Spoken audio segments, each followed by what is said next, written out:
critical thinking dan creative thinking itu sebenarnya itu berkaitan sekali dengan apa yang kita sebut ya berkembangnya kajian strategik global.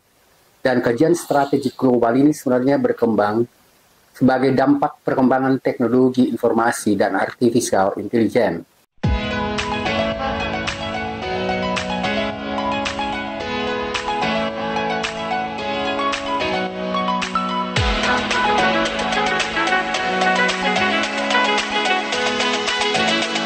Sebelum lanjut, jangan lupa like, komen, share, dan subscribe channel ini.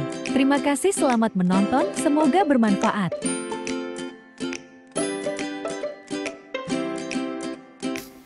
Assalamualaikum warahmatullahi wabarakatuh. Salam sejahtera untuk kita semua dan khususnya mahasiswa kajian strategik global Universitas Indonesia. Ini bagian sebenarnya di luar perkuliahan, tapi ini sangat mendukung tentang pemahaman teman-teman sekalian kajian strategik global tentang dasar pemikiran mengapa program itu dibuka. Teman-teman sekalian, minggu lalu kita sudah menjelaskan kuliah tentang pendekatan, ya sebenarnya pendekatan yang sifatnya kajian interdisipliner, tapi yang kita bahas waktu itu sebagai pengantar untuk kajian-kajian yang sifatnya multi, inter, dan transdisipliner, dan sebagai pembukaan dan pentingnya untuk memahami nanti pendekatan multi, inter, dan transdisipliner itu. Minggu lalu kita menjelaskan tentang kuliah yang berkaitan dengan critical thinking dan creative thinking. Teman-teman sekalian, creative thinking dan critical thinking dan creative thinking itu sebenarnya itu berkaitan sekali dengan apa yang kita sebut ya berkembangnya kajian strategik global. Dan kajian strategik global ini sebenarnya berkembang sebagai dampak perkembangan teknologi informasi dan artificial intelligence.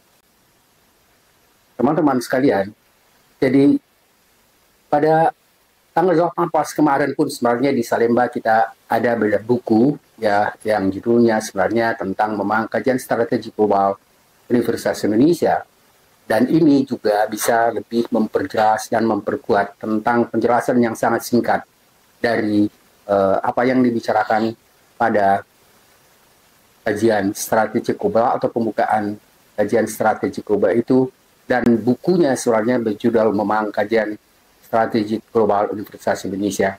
Teman-teman sekalian, hari ini sebagai lanjutan dari kuliah-kuliah kita yang sebelumnya, dan ini lebih memperjelas, saya katakan tadi, memperjelas tentang dasar pemikiran dibukanya program kajian strategi global itu, dan ini sebenarnya ternyata sudah kita buka 8 tahun yang lalu. Berikut ini ada sekitar 10 buku sebenarnya yang sudah saya baca dan siapkan dan ambil ringkasannya. Dan ringkasan itu perlu sebenarnya sebagai argumen terjadinya transformasi universitas dengan perkembangan atau akibat perkembangan teknologi dan informasi itu. Dan terutama sekali sebenarnya perkembangan artificial intelligence, teman-teman sekalian. Dan perkembangan teknologi informasi dan artificial intelligence itu sering sekali dikatakan mengembangkan satu bentuk budaya baru yang sering sekali juga disebut sebagai revolusi keempat. Teman-teman sekalian, revolusi keempat itu adalah transformasi universitas dan kajian strategik global di berbagai macam universitas di terutama sekali Eropa dan Amerika. Dan mereka lebih sering menggunakannya sebenarnya model perkembangan ya program-program yang disebut dengan virtual, ya bisa virtual ya misalnya politik, bisa virtual leadership, bisa virtual management dan lain-lain. Dan perkembangan yang kita sebut tadi program-program virtual itu sebenarnya sebagai ya perubahan dari model pendidikan dan pengajaran yang sifatnya tradisional yang modern ke perkembangan baru yang disebabkan oleh perkembangan teknologi informasi yang kita sebutkan tadi di atas. Teman-teman sekalian, jadi perkembangan teknologi informasi dan artificial intelligence menghasilkan pemikiran banyak ilmuwan terkemuka dunia, dan mereka mengatakan tentang perlunya perubahan budaya, atau juga misalnya cara kita memahami diri kita, lingkungan kita, budaya kita, akibat dari perkembangan apa yang kita sebut tadi dengan perkembangan teknologi itu. Banyak sekali ilmuwan yang banyak membicarakan tentang ini, tapi saya singgung sedikit-sedikit saja. Yang pertama adalah, dalam kuliah kita, minggu lalu saya sudah jelaskan nama Luciano Floridi, dan dia sebenarnya seorang ahli terkemuka dalam kajian strategik global, dalam pengertian misalnya dalam perkembangan teknologi informasi. Terutama sekali dia lebih banyak membicarakan tentang dampak perkembangan teknologi informasi itu dalam bidang etika informasi. Teman-teman sekalian, dalam bukunya yang berjudul The Fourth Revolution, How the Infosphere is Reshaping Human Reality, dan ini terbit pada tahun 2014. Teman-teman sekalian, secara ringkas di sini disimpulkan pokok pikiran dari Floridi yang mengatakan bahwa teknologi informasi, teknologi digital, dan artificial intelligence itu sebenarnya telah memberikan dampak terhadap masyarakat dan pendidikan. Dan ia berpendapat bahwa pemahaman etika informasi dan sosial dari teknologi itu harus menjadi bagian integral dari kurikulum pendidikan tinggi atau pendidikan modern secara umum. Dan dia mengatakan sebenarnya harus ada perkembangan atau perubahan transformasi dalam dunia perguruan tinggi. Dan kita di sini lebih banyak sebenarnya membicarakan perkembangan itu atau perubahan itu pada program-program pasca sarjana. Yang kedua saya singgung, dan minggu lalu juga sudah kita jelaskan ringkas tentang Klaus Schwab, dan dia juga membuka pemikirannya melalui buku yang disebut juga dengan The Fourth Industrial Revolution, yang ini terbit pada tahun 2016. Pada buku ini saya sedikit kemukakan tentang pokok-pokok pikiran dari Schwab ini, dan dia mengatakan bahwa dampak revolusi keempat, jadi dia mengatakan bahwa revolusi teknologi informasi itu sebagai revolusi keempat, karena itu dia sebut sebagai lanjutan dari revolusi industri ketiga. Revolusi industri ketiga itu kemudian dilanjutkan oleh perkembangan teknologi informasi dan artificial intelligence, dan itu justru yang dia sebut sebagai revolusi keempat. Dia mengatakan pada berbagai macam sektor pendidikan, misalnya kehidupan kita yang lain dalam bisnis, menyebabkan atau menimbulkan perlunya adaptasi dalam pendidikan, terutama sekali untuk mempersiapkan individu menghadapi perubahan teknologi yang cepat dan untuk mengembangkan keterampilan yang relevan dengan dunia kerja baru. Teman-teman sekalian, jadi kalau saya ambil model intisari dari pemikiran Schwab ini, dia justru menyatakan perlunya sekarang perubahan pendidikan tinggi itu melakukan penyesuaian dengan perkembangan teknologi informasi yang begitu cepat, karena itu telah hampir mengubah seluruh aspek kehidupan kita. Jadi misalnya mengubah misalnya dalam segi manajemen, kemudian komunikasi, dalam politik, dalam teknologi, dalam bisnis, dan juga terutama sekali tentu dalam dunia pendidikan. Pada pemikiran Schwab sebenarnya dia mengatakan bahwa dunia pendidikan itu memang harus bisa mengikuti perkembangan ini, karena kalau tidak memang akhirnya kita juga harus memikirkan perlunya menyiapkan tenaga kerja yang sesuai dengan kondisi perkembangan teknologi dan budaya. Teman-teman sekalian, yang berikutnya pemikiran dari Richard Florida.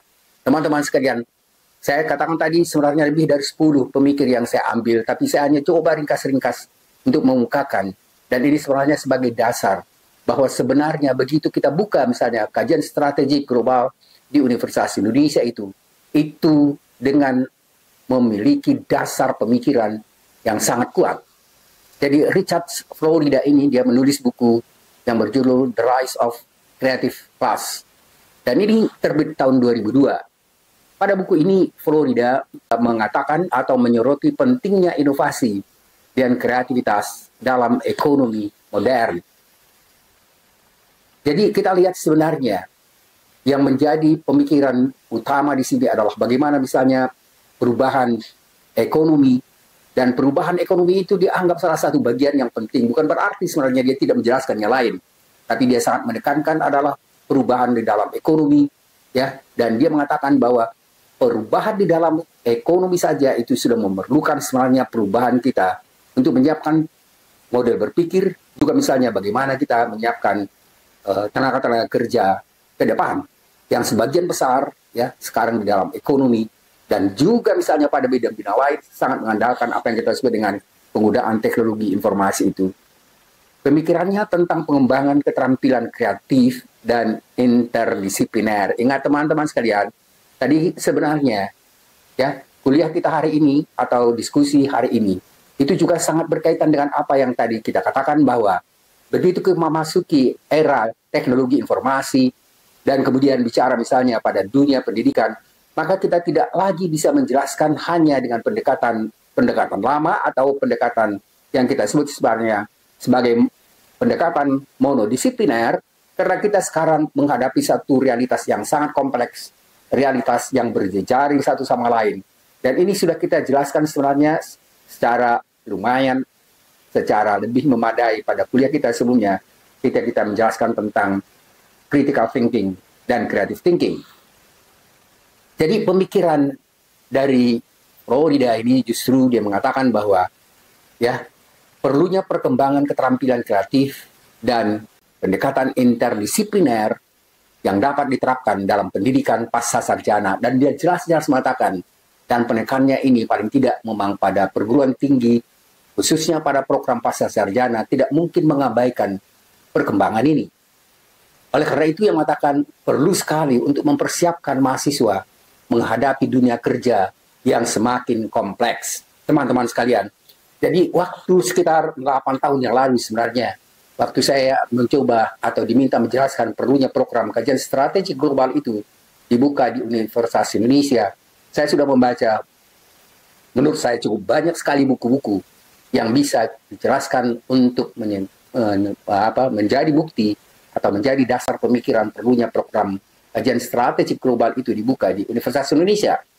Dan buku-buku ini adalah sebagian, atau pemikiran mereka ini adalah sebagian yang sudah saya sampaikan pada kesempatan itu. Yang ketiga adalah pemikiran dari Jock Simmons. Teman-teman sekalian, Jock Simmons ini menulis bukunya sebenarnya pada tahun 2016. Judulnya Knowing Knowledge. Pada pokok pemikiran buku ini, Simmons adalah menyatakan satu, katakanlah dia mengatakan sebenarnya perlunya universitas sebagai salah satu pelopor dalam bidang pembelajaran konektif. Jadi sekarang karena memang ya, terutama sekali seperti kita jelaskan sebelumnya, setelah munculnya apa yang kita sebut dengan COVID, semua mulai dari ya tingkat pendidikan rendah sampai pendidikan tinggi, semuanya menjalankan apa yang kita sebut dengan pengajaran yang sifatnya sebenarnya online. Dan sekarang itu justru sebenarnya seperti tidak mungkin ditinggalkan, karena perubahan atau perkembangan teknologi itu sudah lebih memungkinkan, tidak hanya karena dampak daripada apa yang kita sebut tadi misalnya COVID, tetapi sekarang semua bidang kehidupan kita itu sepertinya sudah dikuasai atau didominasi oleh pendekatan-pendekatan yang sifatnya memang memerlukan pendekatan multi interdisipliner dan pemahaman yang sifatnya sangat kompleks. Teman-teman sekalian, jadi Simmons menyatakan bahwa dia mengatakan sebagai salah seorang pelopor dalam pemikir pembelajaran konektif, dan ia juga membahas bagaimana mestinya teknologi ya mengubah cara kita untuk belajar dan membangun jaringan-jaringan sosial dalam proses pembelajaran. Dan proses pembelajaran yang kita berikan itu sebenarnya harus berkaitan atau sesuai atau relevan dengan perkembangan yang berkembang sekalian dengan perkembangan teknologi informasi dan artificial intelligence itu. Teman-teman sekalian, jadi ada sekarang sudah kita bicarakan paling tidak misalnya 3 pembahas atau 3 ilmuwan yang sangat penting yang bicarakan secara khusus dan menerbitkan buku tentang perlunya perkembangan baru, transformasi baru dalam pendidikan, terutama sekali pendidikan pada program pasca sarjana.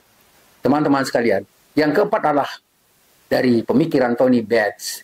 Dari Tony Bates ini dia menulis buku Teaching in a Digital Age. Dia mengatakan bahwa buku ini ternyata terbit tahun 2015 dan pokok-pokok pikiran yang dikemukakan Bates itu adalah dia membahas bagaimana teknologi dapat digunakan secara efektif dalam pendidikan.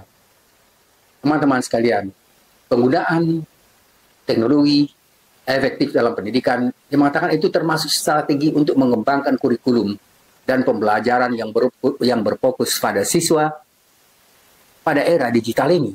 Teman-teman sekalian, sekarang kalau saya lihat misalnya yang berkembang terutama sekali misalnya di Eropa dan Amerika, memang mereka membukakan banyak sekali program-program baru. Ya, yang program baru itu sebenarnya adalah sebagai perkembangan dari teknologi informasi.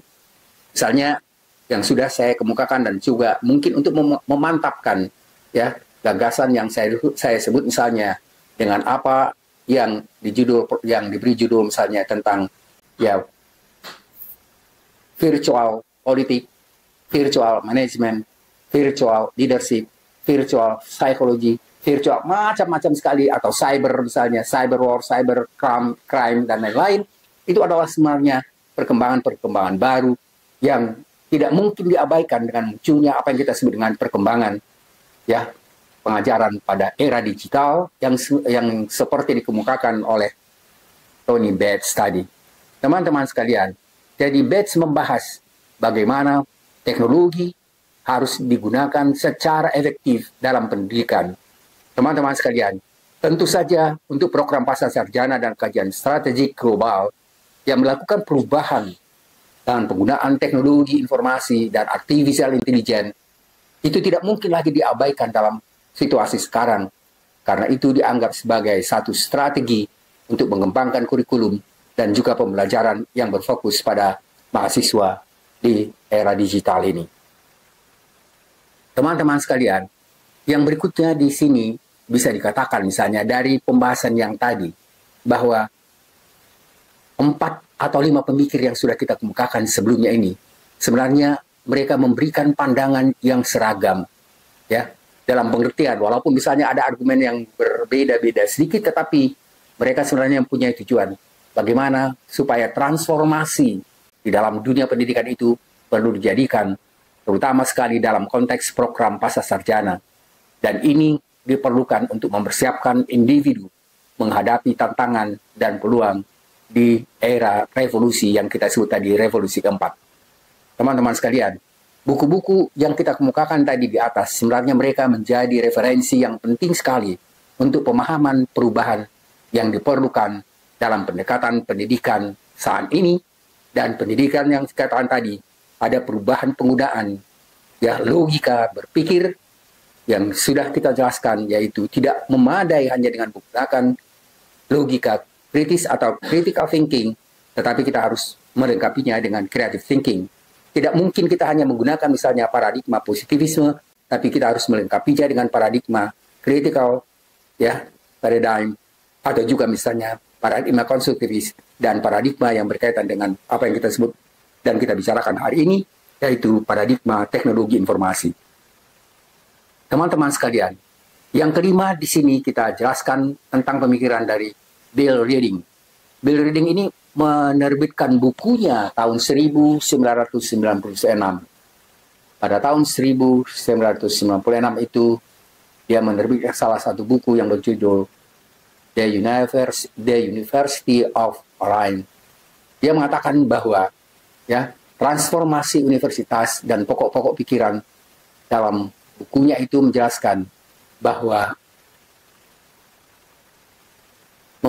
dia membahas tentang transformasi yang besar dalam peran dan fungsi universitas, terutama sekali di era pasca modern. Teman-teman sekalian, dia memang agak menarik ketika dia mengatakan sebenarnya bukan era yang disebut tadi sebagai era ya revolusi keempat, tapi dia menggunakan sebenarnya lebih senang menggunakan era postmodern. Karena memang era postmodern itu sebenarnya kan era setelah critical theory, dan kemudian era postmodern itu sebenarnya berkaitan sekali juga dengan apa yang kita sebut perkembangan awal dari teknologi informasi. Teman-teman sekalian, jadi era postmodern itu mendorong atau didorong oleh perubahan ekonomi, perubahan sosial dan politik, serta perkembangan teknologi informasi. Dan berikut ada beberapa pokok-pokok pikiran terutama dari narasi yang berkembang terutama sekali tentang perubahan universitas.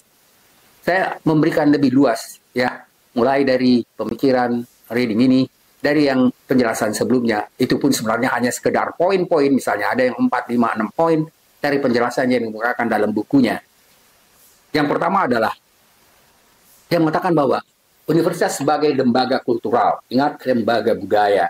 Lembaga budaya bukan hanya maksudnya mempertahankan budaya yang sudah ada, tapi mencoba untuk bisa mengembangkan pemahaman ilmu pengetahuan dan perkembangan budaya itu, juga mengikuti misalnya perkembangan teknologi dan informasi. Pada masa lalu dia mengatakan universitas itu sebenarnya dianggap sebagai institusi kultural. Dan sebagai institusi kultural, ya, universitas berperan penting dalam menjaga dan menyebarkan budaya nasional. Teman-teman sekalian, jadi orientasinya sebenarnya lebih pada orientasi sekarang dan sebelumnya, dan kurang memiliki pemikiran atau arah ke depan. Jadi universitas tradisional dikemukakannya sebagai berfokus pada pendidikan liberal dan pembentukan karakter warga negara yang berpendidikan. Teman-teman sekalian, kalau misalnya kita mengatakan ya pendidikan yang berkarakter warga negara, saya kadang-kadang berasa apakah memang perlu misalnya mulai dari ya SMP, SMA, S1, S2, S3 itu belajar tentang Pancasila dan tidak keluar sebenarnya jauh dari apa yang disebut misalnya Pancasila yang dijelaskan pada kelas-kelas sebelumnya atau tingkat sebelumnya, dan tidak menjelaskan misalnya apa sebenarnya yang dimaksud dengan pengertian ketuhanan yang Maha Esa itu. Kemudian apa misalnya yang dimaksud dengan keadilan. Apa yang maksud dengan keadilan itu, jelaskan itu secara luas. Apa hubungannya misalnya dengan demokrasi, apa hubungannya dengan azazi, apa hubungannya misalnya dengan permasalahan kedaulatan rakyat dan selainnya. Teman-teman sekalian, jadi saya pikir sebenarnya perlu sekali misalnya kalau di sini dikatakan bahwa kalau pada model lama ya universitas itu mencoba untuk menyebarkan budaya nasional dan tradisi yang difokuskan pada pendidikan liberal dan pembentukan karakter negara warga negara. Memang itu tetap penting, tapi juga sebenarnya yang paling penting apalagi di tingkat universitas, bagaimana misalnya menjelaskan butir-butir dari Pancasila itu sesuai dengan perkembangan dan pemikiran yang berkembang di dunia akademis. Karena kalau tidak, dia akan memiliki pertentangan, perbedaan dengan apa? Dengan bidang-bidang ilmu pengetahuan lainnya. Teman-teman sekalian, jadi pada pemikiran ini dikemukakan bahwa ya perlu sekali ada pemahaman dan pembelajaran dan peran yang sifatnya ya penting untuk bisa mengikuti perkembangan dan pemahaman tentang bagaimana waktu itu berubah, bagaimana misalnya pengetahuan dan budaya berubah. Dan yang kedua dikatakan bahwa perlunya kebangkitan manajemen dan efisiensi. Menurut penulis tadi kita katakan bahwa dia mengatakan bahwa sekarang dengan perkembangan teknologi informasi itu perlu juga sekali misalnya kebangkitan manajemen dan efisiensi pendidikan. Dia mengatakan dan mengamati bahwa universitas telah mengalami komodifikasi di mana tujuannya telah berubah dari pusat pembelajaran dan produksi pengetahuan menjadi institusi yang dikelola berdasarkan prinsip-prinsip ekonomi dan manajerial. Selanjutnya, dia mengatakan bahwa ini tercermin dalam penekanan untuk meningkatkan efisiensi, produktivitas, dan daya saing dalam sistem universitas. Teman-teman sekalian, kualitas pendidikan sering diukur dengan metrik-metrik kuantitatif seperti jumlah publikasi atau peringkat internasional, bukan oleh signifikansi kultural atau intelektual. Teman-teman sekalian, ini mungkin juga harus menjadi perhatian karena sering sekali kita misalnya selalu tersibuk misalnya dengan ukuran-ukuran internasional untuk menempatkan misalnya peringkat satu universitas, tapi kurang sekali memikirkan tentang signifikansi kultural dan intelektualnya. Teman-teman sekalian, atau mungkin justru hanya menekankan satu aspek tertentu dari intelektualitas itu dan mengabaikan misalnya dimensi intelektualitas yang lain. Yang ketiga, dia mengatakan bahwa erosi tujuan kebudayaan. Teman-teman sekalian, dikatakan bahwa salah satu pokok utama dalam bukunya adalah bahwa universitas tidak lagi memiliki tujuan kebudayaan yang jelas. Selanjutnya dia mengatakan, universitas di era modern cenderung berada dalam reruntuhan karena dikatakan bahwa kehilangan fondasi filosofisnya. Konsep kebudayaan, ya, terutama sekali misalnya kebudayaan nasional yang dulu menjadi dasar tujuan pendidikan universitas, ini tidak lagi relevan di dunia yang semakin global dan terfragmentasi secara kultural. Poin yang keempat, dia mengatakan bahwa pergeseran ke nilai-nilai ekonomi global. Jadi di era kita sekarang, globalisasi dan teknologi informasi ini di universitas telah bergerak menuju penyediaan layanan berbasis pengetahuan yang selaras dengan kebudayaan ekonomi global. Oleh karena itu, nilai-nilai dan tujuan pendidikan akademik bergeser dari pengetahuan yang untuk pemahaman mendalam tentang budayaan dan pengetahuan yang dapat dipasarkan atau dimanfaatkan, terutama sekali misalnya utilitas ekonomi. Sekarang universitas semakin dilihat sebagai mesin penghasilan tenaga kerja dan penghasilan tenaga kerja terampil yang siap menghadapi pasar global. Teman-teman sekalian, saya pikir ini sekarang yang menjadi salah satu sebenarnya gagasan penting dengan apa yang disebut dengan munculnya pendidikan-pendidikan global, apalagi yang kita sebut tadi misalnya dengan model-model pembentukan program-program baru, dan semua ini sebenarnya diharapkan juga untuk kita bisa melakukan ya kemampuan untuk bersaing dengan berbagai macam negara dan universitas di negara lain. Dan saya pikir ya kita tidak mungkin misalnya diam dan tidak mengikuti perkembangan, apalagi untuk penyiapan tenaga kerja yang bisa mengikuti perkembangan ilmu pengetahuan dan teknologi. Yang kelima adalah bagaimana pengaruh teknologi informasi. Teknologi informasi memainkan peran penting dalam transformasi ini, dan menurut reading ini dia mengatakan bahwa perkembangan teknologi telah mendigitalisasi proses belajar mengajar dan mempermudah akses ke segala bentuk pengetahuan melalui internet dan artificial intelligence. Namun hal ini juga dia mengungkapkan tentang tantangan-tantangan baru, dan seperti misalnya munculnya erosi hubungan tatap muka antara dosen dan mahasiswa, serta kecenderungan universitas untuk mengadopsi struktur pendidikan yang lebih mekanis dan berbasis data.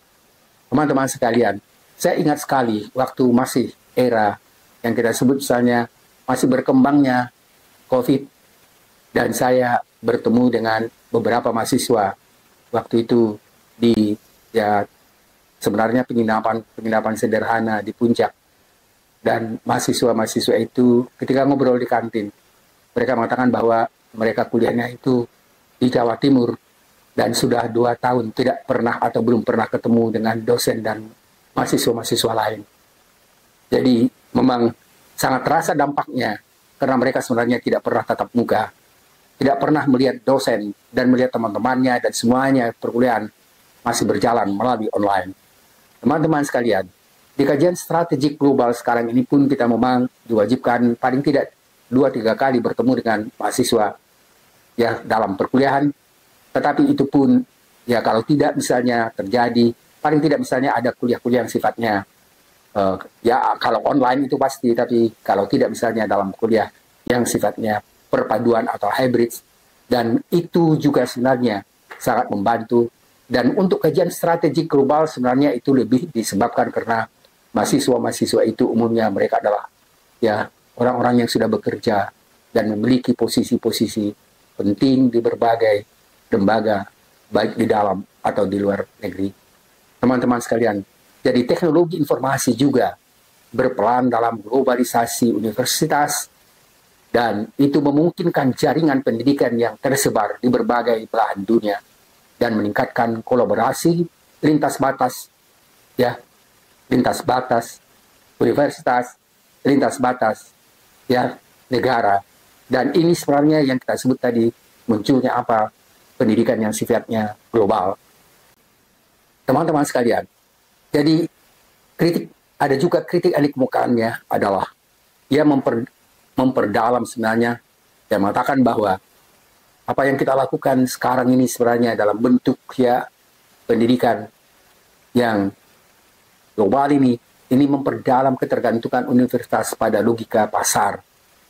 Jadi logika pasar dan efisiensi itu menjadi prioritas dan keuntungan ekonomi daripada misalnya kultural dan intelektual yang lain.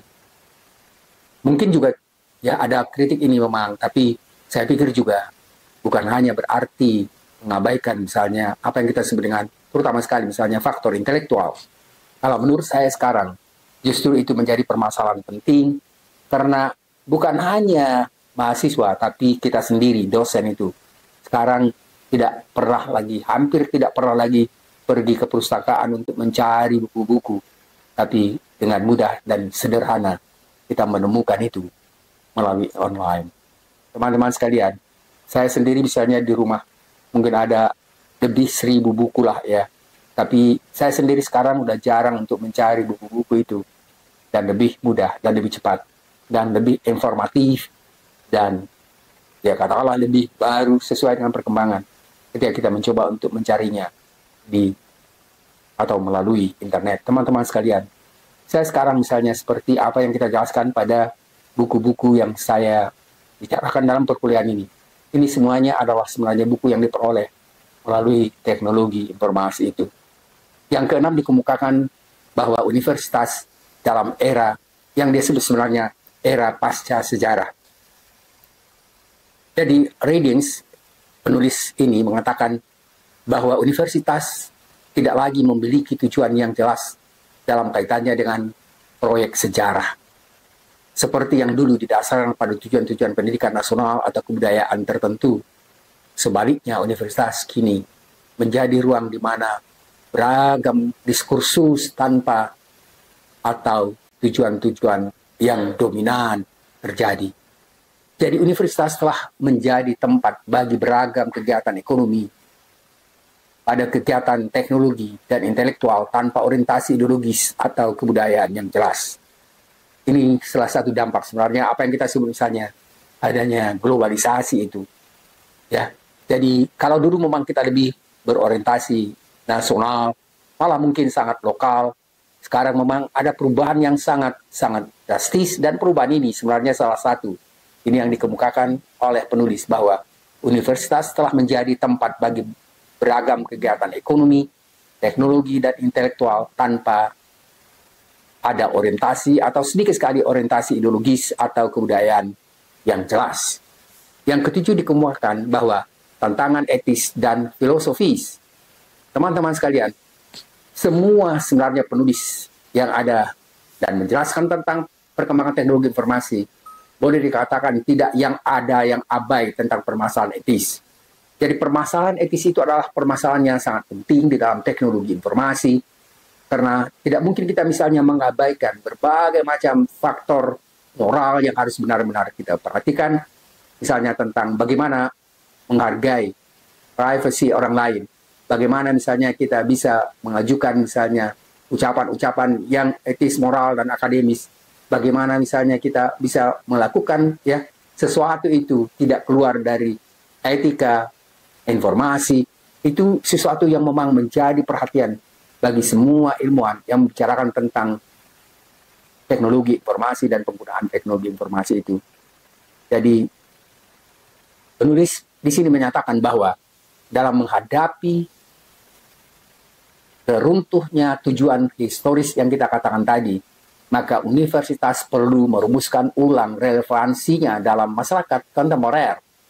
Jadi kita memang harus ya mencoba untuk memahami relevansi etika dan moral itu dengan mencoba menelusurinya, bukan hanya misalnya dari teknologi, dari etika masa lalu, tetapi juga mencoba untuk bisa melihat bagaimana misalnya kita harus bersikap, bertindak secara tepat, moral, pada penggunaan teknologi informasi. Ia mengajak kita untuk mempertimbangkan kembali cara universitas berfungsi, bukan hanya untuk atau sebagai institusi yang menghasilkan tenaga kerja, tetapi juga sebagai ruang kritis untuk merefleksikan dan dialog tentang masa depan sosial, masa depan politik dan intelektual.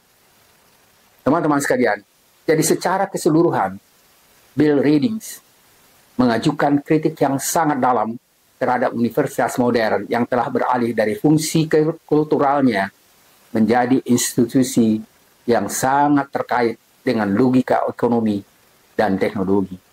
Dan ini memang diakui memang sulit untuk dihindari. Baginya, transformasi ini membawa universitas ke dalam dia sebut reruntuhan yang mengacu pada hilangnya nilai-nilai dan tujuan kebudayaan yang pernah menjadi landasan penting bagi pendidikan tinggi pada masa lalu. Teman-teman sekalian, berikut ini kita coba jelaskan salah satu pemikir yang sangat menarik juga dari salah seorang ilmuwan yang namanya Karl Research. Hasil riset ini menerbitkan bukunya pada tahun 2002. Judulnya adalah The Digital Revolution and the Coming of the Postmodern University. Teman-teman sekalian, tadi di atas sudah ada salah seorang pemikir yang mengatakan ya bahwa era teknologi informasi itu sebagai era postmodern. Dia di sini mengungkapkan bahwa Reich ini mengungkapkan dalam bukunya ini ya, dia mengatakan justru kedatangan apa yang disebut dengan postmodern university. Jadi dia sekarang mengatakan era sekarang di universitas itu, apalagi di pasca sarjana, itu tidak lagi dianggap sebagai sebenarnya universitas era modern, tetapi sesudah era postmodern.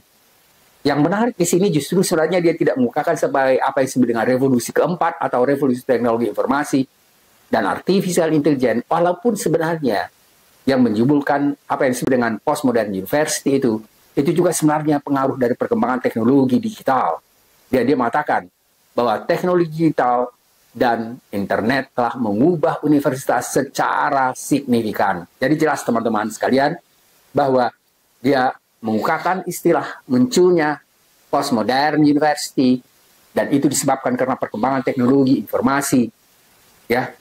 Dan argumennya itu jelas sekali, dia mengatakan bahwa munculnya apa yang dia sebutkan dalam buku itu dengan munculnya era modern, era postmodern dengan perkembangan teknologi informasi dan artificial intelligence.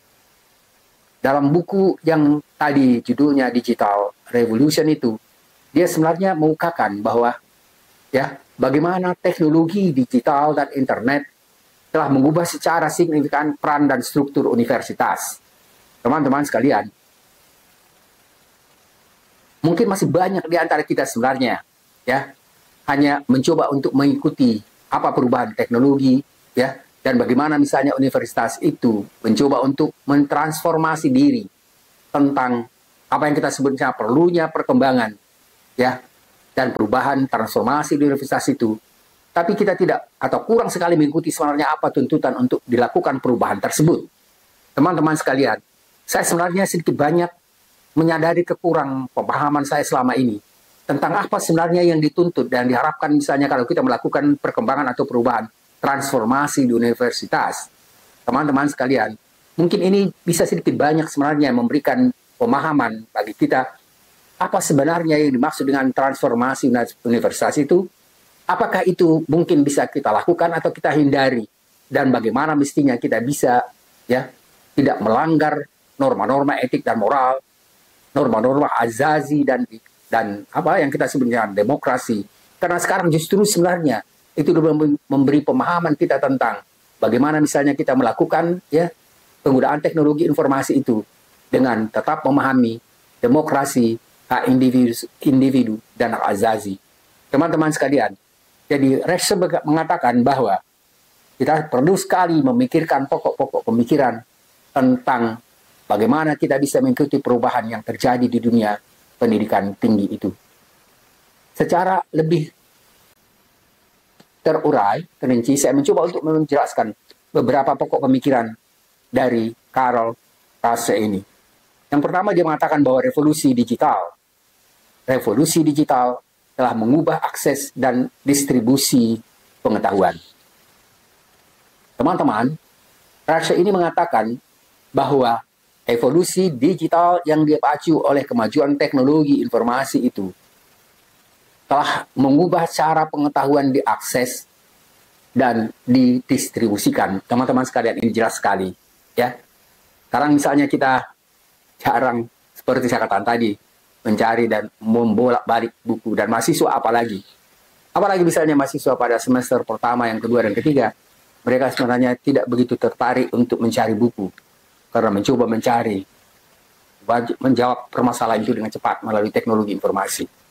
Dan ini memang tidak mungkin bisa dipaksa untuk dihindari, dan malah mungkin justru lebih membantu mereka untuk bisa memahami positif negatif dari apa yang kita katakan tadi, misalnya dengan terlalu mengandalkan pada teknologi informasi. Dikatakan oleh Rasse bahwa di masa lalu ilmu pengetahuan diakses dan didistribusikan itu memang melalui cara yang berbeda dengan apa yang kita alami sekarang. Di masa lalu universitas menjadi pusat penyimpanan dan pengajaran pengetahuan. Dan dengan demikian, ya, akses terbatas hanya pada mereka yang secara fisik hadir di universitas. Namun dengan internet dan akses yang berkembang sekarang, informasi tidak lagi efektif pada kampus. Dan siapapun sebenarnya dengan koneksi internet dapat mengakses literatur yang diperlukan, memperoleh misalnya data-data research, dan juga misalnya kursus pendidikan dari berbagai universitas di seluruh dunia. Teman-teman sekalian, jadi ini sebenarnya kalau kita lihat mulai dari awal apa yang dijelaskan oleh 7 atau 8 ilmuwan yang kita kemukakan di atas tadi, sebenarnya mereka saling mendukung untuk bisa mengatakan bahwa perlunya sekarang universitas itu melakukan perubahan, melakukan transformasi, karena ada hal-hal yang tidak mungkin lagi misalnya kita hanya menganggap bagaimana universitas itu tetap berjalan seperti dulu. Teman-teman sekalian, jadi teknologi digital seperti pembelajaran online, kemudian sumber daya digital, platform open atau keterbukaan, telah membuka gerbang universitas kepada publik secara global.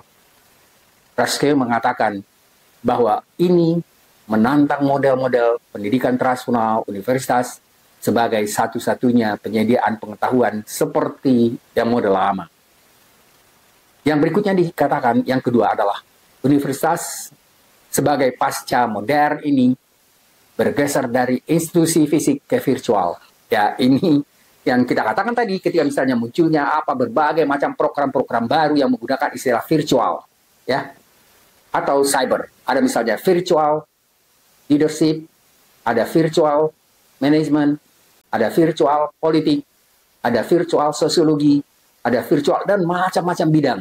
Teman-teman sekalian, waktu acara kemarin misalnya, debat atau katakanlah misalnya tentang debat buku, bukan debat buku sebenarnya, sebagai acara untuk memperkenalkan atau katakanlah bedah buku Jumat kemarin di Salemba, itu sebenarnya itu juga dijelaskan bagaimana misalnya munculnya program-program baru di universitas terkemuka sekarang di Eropa. Jadi dalam pengertian begini, banyak sekali program-program baru itu bukan berarti sebagai program khusus, baik misalnya pada fakultas, tapi mulai dari S1 misalnya, mereka sudah membuka kuliah yang disebut misalnya virtual politik. Mereka sudah membuat misalnya kuliah virtual sosial.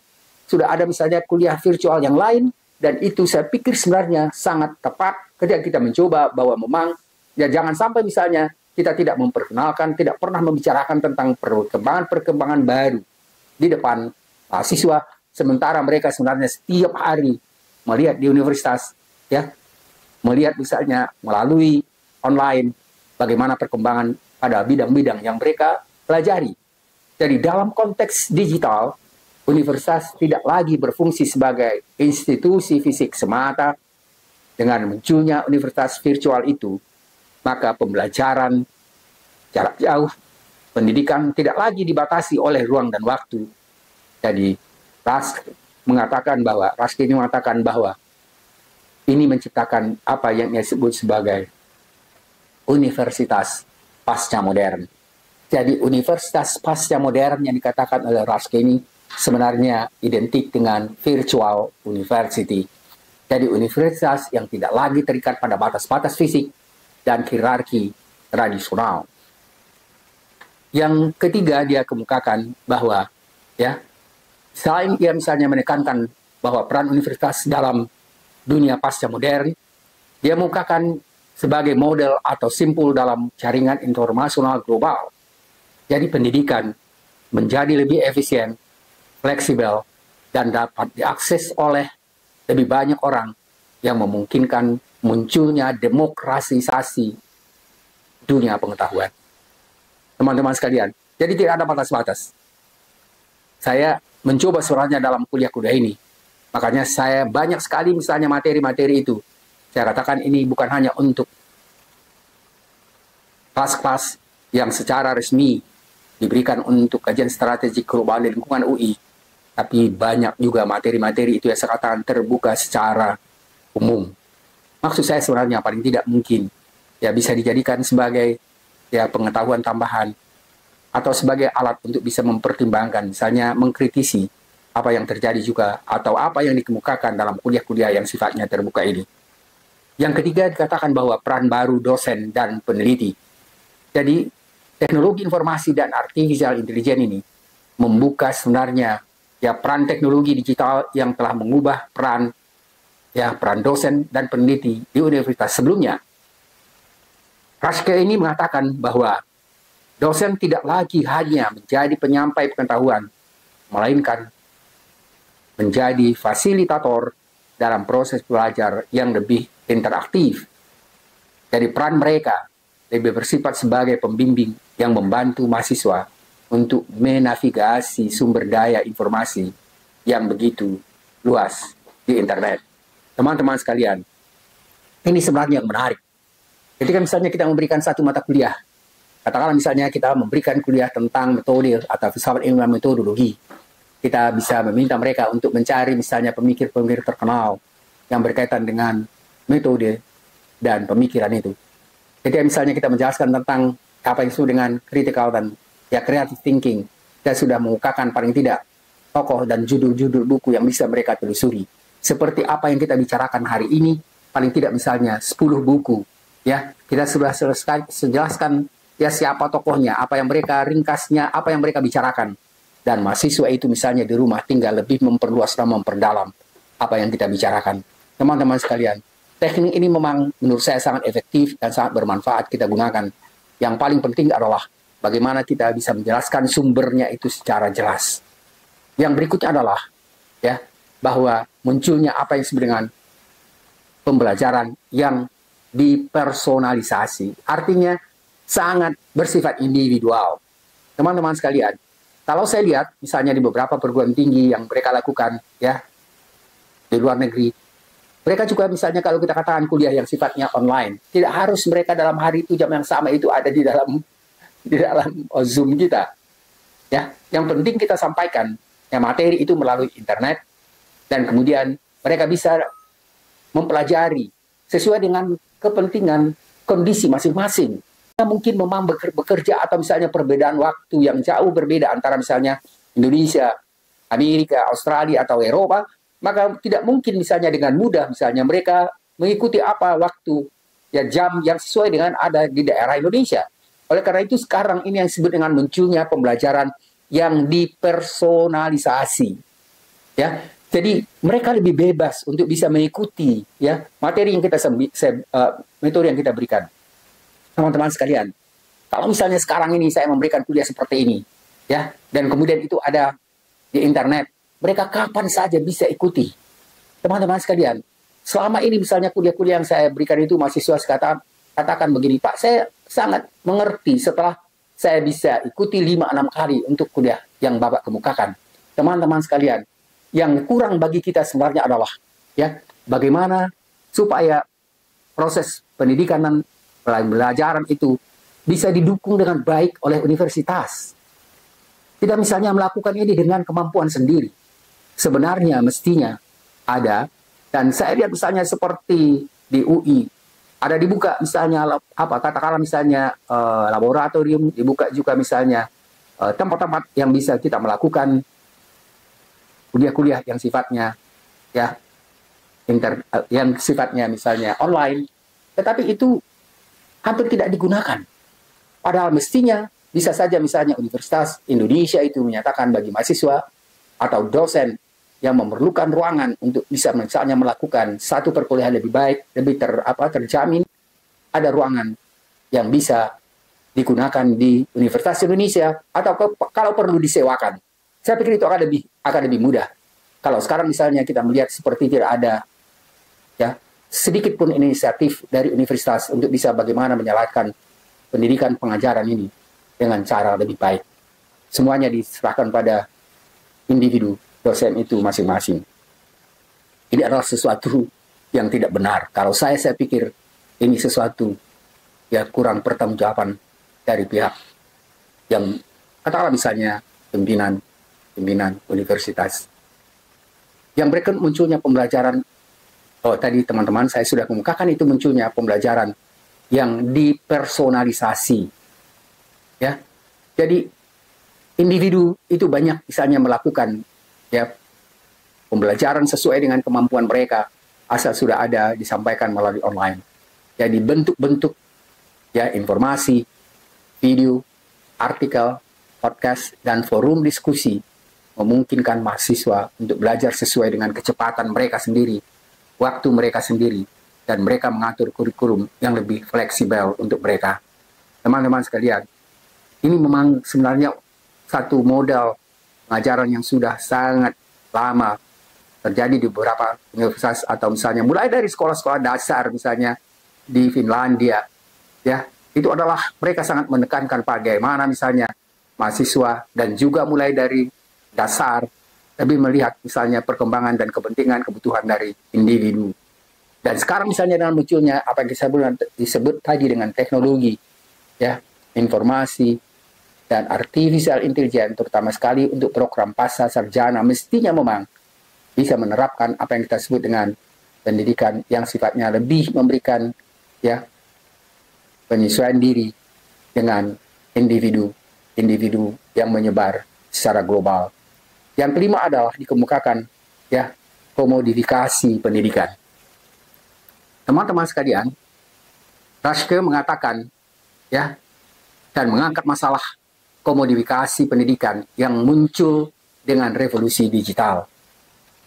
Ini ia maksudkan sebagai ya program pembelajaran online yang dijual sebagai produk komersial. Pendidikan mulai dilihat sebagai layanan yang bisa dibeli, bukan lagi sebagai proses intelektual yang bebas dan bermakna. Universitas sudah terpaksa berkompetisi dalam pasar global, memaksa universitas itu membuat program-program yang mereka dengan baik menarik, serta juga mahasiswa berpotensi, ya, jadi menarik perhatian mahasiswa secara potensial yang juga memiliki potensi dari seluruh dunia. Teman-teman sekalian, jadi dengan demikian sebenarnya pendidikan mempersiapkan satu universitas yang terus bergerak ke arah perkembangan dan fokusnya pada kualitas pendidikan dan penelitian dapat bergeser pada tekanan untuk memenuhi permintaan pasar dan menarik keuntungan-keuntungan yang sifatnya finansial.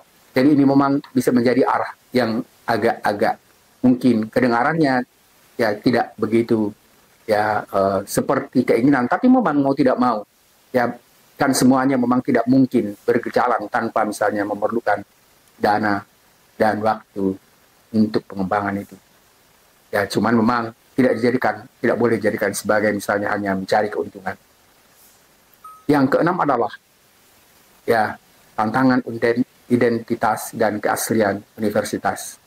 Teman-teman sekalian, dengan meningkatnya pembelajaran virtual dan pendidikan jarak jauh, Raschke berpendapat bahwa universitas menghadapi krisis identitas. Apakah universitas akan tetap relevan sebagai lembaga fisik ketika misalnya mahasiswa dapat belajar di mana saja, bagaimana nilai-nilai dan keaslian pendidikan yang didapatkan melalui platform online dibandingkan dengan pendidikan tradisional.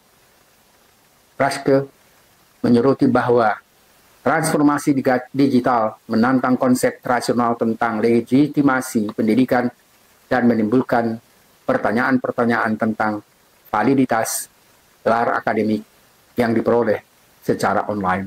Teman-teman sekalian, ini juga menjadi masalah.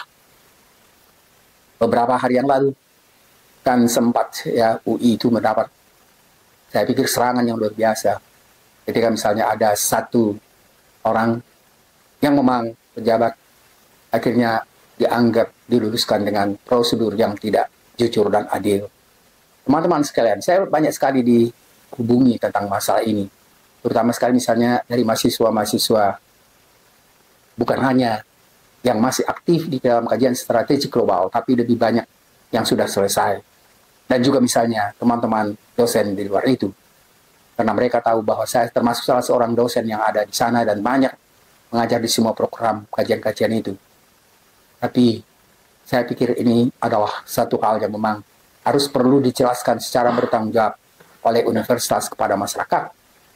Kalau memang ada dari pihak universitas yang memang dianggap tidak sesuai dengan aturan, maka berikan juga ya, katakanlah misalnya sanksi sesuai dengan aturan yang adil.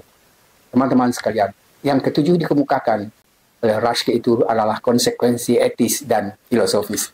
Ini yang sebenarnya saya ingin tekankan di sini, makanya saya katakan tadi, apakah misalnya konsekuensi etis dan filosofis yang mesti harus diberikan oleh universitas ketika misalnya ada pelanggaran.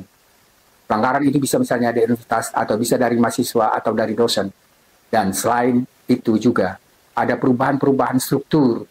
Raske juga menekankan konsekuensi etis dan filosofis dari digitalisasi universitas. Teman-teman sekalian, ingat, begitu kita sebenarnya masuk pada apa yang disebut dengan digitalisasi universitas, berarti akan semakin terbuka apapun yang dilakukan oleh satu universitas itu. Teman-teman sekalian, coba bayangkan bagaimana dampaknya sekarang ketika misalnya selama ini dikatakan universitas itu, dan itu yang selalu dikritik sebagai universitas yang paling sulit untuk bisa menyelesaikan seseorang, apalagi tingkat doktor. Dan kemudian ada ya kemudahan yang luar biasa yang dianggap tidak melalui aturan. Teman-teman sekalian, nama universitas perlu dibersihkan. Jangan sampai misalnya karena hanya nilai setitik rusak susu sebelahnya. Teman-teman sekalian, hal-hal yang seperti ini yang memang perlu sekali dihindari. Dan konsekuensi etis dan filosofis seperti yang dikemukakan oleh Raske ini sangat mengingatkan kita bahwa teknologi tidak netral dan ada risiko-risiko universitas bisa kehilangan peran mereka, nama mereka, jika memang mereka tidak atau abai tentang permasalahan etika dan permasalahan filosofis itu. Teman-teman sekalian, tadi saya katakan misalnya permasalahan filosofis. Banyak yang bertanya kepada saya bahwa katanya dalam ujian itu juga tidak ada pertanyaan sedikit pun tentang permasalahan ontologi, epistemologi, dan metodologi. Diabaikan metodologinya, diabaikan tentang sistem berpikirnya. Saya bilang, maaf, saya tidak dengar sama sekali tentang proses ujian itu, dan saya memang tidak terlibat di situ sama sekali, dan saya perlu memahami dan memberikan jawaban sebenarnya setelah bagi saya sendiri sudah jelas itu semua. Teman-teman sekalian, sampai sekarang sebenarnya belum jelas karena saya lebih banyak masukan dari kritik dari mahasiswa, bukan hanya dari lingkungan UI tapi di luar UI juga, dan itu harus didengar.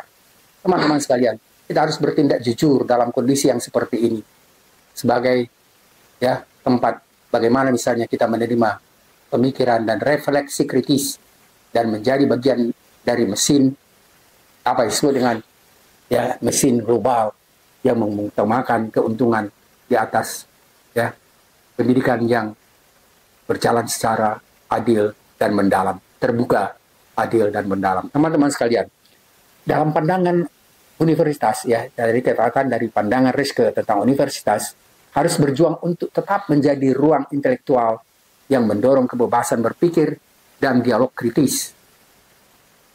Meskipun kondisi seperti itu misalnya ditegakkan di tengah kemajuan teknologi dan komersialisasi yang semakin kuat. Yang kedelapan, Reschke mengatakan bahwa kolaborasi global dan multidisipliner. Ingat teman-teman sekalian, tidak mungkin bisa kita lepas dari permasalahan global. Dan begitu kita bicarakan tentang era informasi, teknologi artifisial, itu pasti berkaitan dengan permasalahan ya kompleksitas, ya jaringan, kolaborasi, dan multi, inter, dan transdisipliner. Teman-teman sekalian, sebenarnya itu yang khas, ya salah satu yang selalu ditekankan di kajian strategik global. Karena sekarang kita memang harus memahami ya bagaimana ilmu pengetahuan dan budaya itu berkembang secara global dengan menggunakan misalnya pendekatan baru, pendekatan multi, cross, inter, dan transdisipliner. Dan ini adalah satu pendekatan baru yang kita sebut misalnya sebagai pendekatan post-disipliner. Teman-teman sekalian, dan Reschke mencatat bahwa revolusi digital telah membuka jalan bagi kolaborasi lintas batas yang lebih luas, dan peneliti-peneliti katanya serta akademisi dari berbagai negara dapat ya mengembangkan disiplinnya, kolaborasi disiplin, dan bekerja sama dalam waktu nyata melalui internet. Ini membuka peluang ya bagi munculnya pendekatan yang kita sebut tadi, pendekatan multidisipliner, interdisipliner, dan transdisipliner secara lebih dinamis dalam menyelesaikan berbagai macam masalah-masalah global. Teman-teman sekalian, kalau kita coba lihat ya dari pembahasan kita sebelumnya atau yang di atas, kita bisa mengatakan bahwa Karl Reschke ini ya dalam bukunya tadi mengungkapkan dan menggambarkan bagaimana teknologi digital ini telah mengubah universitas menjadi perubahan yang sangat mendasar. Teknologi ini telah membentuk universitas pasca modern. Menurut dia namanya pasca modern, yang lebih terdesentralisasi secara fleksibel dan global, tetapi juga menghadirkan tantangan-tantangan, ya termasuk komodifikasi pendidikan, krisis identitas, dan ancaman terhadap kualitas dan kedalaman pendidikan. Teman-teman sekalian, yang terancam itu terutama sekali misalnya universitas yang tidak melakukan perubahan. Jadi menganggap misalnya dunia itu seperti dunia sebelum munculnya teknologi informasi. Itu pasti ancaman. Karena sebenarnya sering sekali dikatakan oleh para ilmuwan sekarang, universitas itu tinggal mau mengikuti perubahan atau akan mati dengan sendirinya. Teman-teman sekalian, saya dalam banyak hal, ya, kritik ini menjadi satu hal yang sangat mempengaruhi saya. Karena saya pikir memang lama-lama akan terasa oleh mahasiswa apa gunanya kalau memang akhirnya mereka lebih banyak menemukan sesuatu dari upaya mereka sendiri daripada apa yang diperoleh ya di universitas. Yang kesembilan dikatakan ya, dan di sini sebenarnya yang kesembilan ini yang saya kemukakan, mudah-mudahan ini sudah ilmuwan yang terakhir. Saya tidak tahu ini apakah yang ke-9 atau yang ke-10 atau lebih. Ini adalah dari Anthony Sheldon. Ya, bukunya adalah Efforts Education Revolution. Ini terbit pada tahun 2018, teman-teman sekalian. Masih baru banget. Jadi, Sheldon menyatakan bahwa dunia pendidikan sekarang menghadapi revolusi besar. Dia juga menyebut istilahnya revolusi keempat. Dan revolusi ini didorong oleh kemajuan teknologi, terutama sekali kecerdasan buatan. Teman-teman sekalian, pokok pikiran utama yang dikemukakan oleh Sheldon ini adalah, ya, dia mengatakan bahwa ya, artificial intelligence akan mengubah cara manusia belajar dan mengajar. Dia mengatakan, serta-merta perubahan teknologi itu memberikan kesempatan untuk menciptakan pengalaman pendidikan yang lebih personal dan efektif bagi setiap individu. Sheldon juga mengatakan bahwa revolusi pertama dalam pendidikan terjadi dengan pengenalan bahasa tulis, kemudian revolusi kedua dengan munculnya percetakan, revolusi ketiga dengan teknologi digital, dan revolusi keempat ya dengan munculnya apa yang disebut dengan artificial intelligence. Teman-teman sekalian, malah ini agak berbeda dengan yang lain ketika dia masih membedakan antara revolusi teknologi atau digital, itu sebagai revolusi yang ketiga. Sementara teknologi artificial intelligence itu dia buat tersendiri dan mengatakan bahwa itu adalah revolusi keempat. Padahal tadi sebelumnya kita bicarakan semuanya, bahwa mereka menyamakan saja apa yang kita sebut misalnya bicarakan sekarang ini, dengan menyatukan atau menganggap tidak membedakan secara jelas antara revolusi teknologi digital dengan artificial intelligence. Selden menyatakan bahwa teknologi ini memiliki potensi untuk menggantikan model pendidikan tradisional. Pendidikan tradisional yang statis dan seragam dengan sistem yang dapat disesuaikan dengan kebutuhan masing-masing. Disesuaikan dengan kebutuhan masing-masing siswa secara real time. Teman-teman sekalian, beberapa pokok pikiran dari buku dari Selden itu adalah, yang pertama dia mengatakan pembelajaran yang dipersonalisasi. Teman-teman sekalian, ini juga sebenarnya hanya dia lebih menekankan pada artificial intelligence yang dapat membantu menciptakan pembelajaran yang disesuaikan dengan gaya belajar, minat, dan kecepatan setiap peristiwa dan siswa juga. Sehingga pendekatan ini lebih efektif dibandingkan dengan pendekatan dari yang ada sebelumnya. Yang kedua, dia mengatakan peran guru berubah, peran dosen berubah. Jadi meskipun artificial intelligence akan mengambil alih beberapa aspek pengajaran, tapi Selden menekankan bahwa peran guru tidak akan hilang. Sebaliknya, guru akan berfokus lebih pada pembimbingan, pendampingan, dan menginspirasi siswa. Sementara tugas-tugas lain atau rutin sepertinya mengoreksi pekerjaan dan memberikan penilaian dapat ditangani oleh teknologi. Yang berikutnya adalah akses pendidikan yang lebih merata. Teknologi berbasis artificial intelligence itu dapat memungkinkan akses pendidikan yang berkualitas di seluruh dunia, termasuk di dalam daerah-daerah yang sebelumnya kurang terlayani. Dan ini membuka peluang besar sebenarnya untuk mengurangi kesenjangan pendidikan secara global. Dan yang keempat adalah tantangan etis dan sosial. Teman-teman sekalian, Selden juga mengakui bahwa meskipun revolusi artificial intelligence itu di bidang pendidikan menjanjikan banyak manfaat, tetapi ada juga tantangan-tantangan etis dan sosial. Nah, ingat teman-teman sekalian, muncul lagi tantangan etis dan sosial yang harus dihadapi. Dia mengatakan termasuk masalah-masalah privacy data, ketergantungan pada teknologi, dan risiko menghilangkan interaksi manusia dalam pendidikan. Teman-teman sekalian, lalu melalui buku-buku ini, Selden juga mengajak para pendidik, pemerintah, dan masyarakat untuk menciptakan dan mempersiapkan diri menghadapi perubahan-perubahan besar ini dan memastikan bahwa teknologi digunakan untuk memperkaya pendidikan manusia dan bukan menggantikannya. Teman-teman sekalian, ini adalah sebenarnya penjelasan terakhir yang kita kemukakan dalam kuliah-kuliah tentang bagaimana misalnya perubahan universitas, terutama sekali pasca sarjana, dengan munculnya teknologi informasi. Teman-teman sekalian, saya sudah mengukakan sekitar 10 ilmuwan yang mencoba saya ambil ringkasan pemikiran-pemikiran mereka untuk menyatakan pentingnya sekarang transformasi di dunia pendidikan, terutama sekali pada program pasca sarjana, dan paling tidak misalnya di Universitas Indonesia, kita memang sudah 8 tahun mencoba mengembangkan satu program awal yang kita sebut dengan kajian strategi global. Dan kajian strategi global yang sekarang sebenarnya malah dikatakan meningkat, baik misalnya peminat dan tiba-tiba di luar dugaan ada satu masalah yang sekarang sebenarnya memang itu banyak sekali mempertanyakan apa sebenarnya yang dilakukan oleh kajian strategi global, terutama sekali tentang permasalahan kualitas dan kejujuran keadilan di dalam pelaksanaan program itu. Teman-teman sekalian, ini sedang diselesaikan oleh pihak pimpinan universitas.